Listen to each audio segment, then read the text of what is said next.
ada sebahagian kecil masjid yang mengizinkan perempuan untuk melakukan Jumat,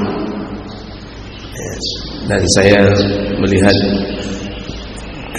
pemandangan itu di beberapa masjid ketika kita diundang untuk khutbah Jumat.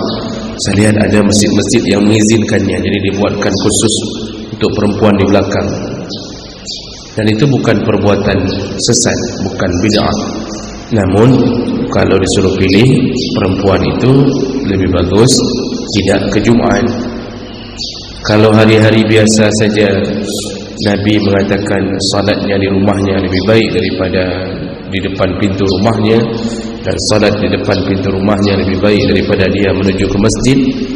Itu tujuan menghindari fitnah bagi perempuan, apalagi kalau hari Jumat, tempat berkumpulnya semua